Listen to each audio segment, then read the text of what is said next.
Our next movement is called grasping sparrow's tail. This is one of the characteristic Tai Chi movements, and you see it in every single form or style of Tai Chi.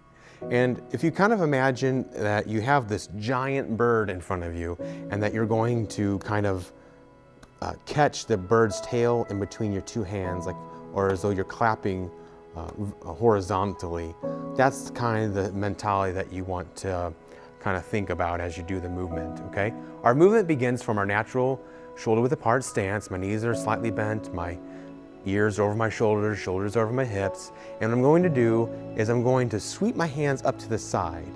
So I'm kind of at that 45-degree angle, similar to how I was with gathering essence, expressing the chi. My palm is facing down though. My other hand is going to be about maybe elbow distance out away from my body. So I'm crossing my body, but I'm not reaching way out with my body, kind of making my body contort. So it's almost as though if I were to swing my hands up from one side to the other, that's kind of the general distance and height that I want to get at, okay? And then the motion is to pull in towards your belly button, and then to kind of have the fingers point down, sweep up, and then pull, okay? So it's a nice pulling here, and notice that if I really was relaxed and I was almost like a rag doll, if my hand was to swing up, as it comes down, there'd be this natural dip in the wrist and elbow, and the hand would be pulling down, almost as though I'm caressing something, right?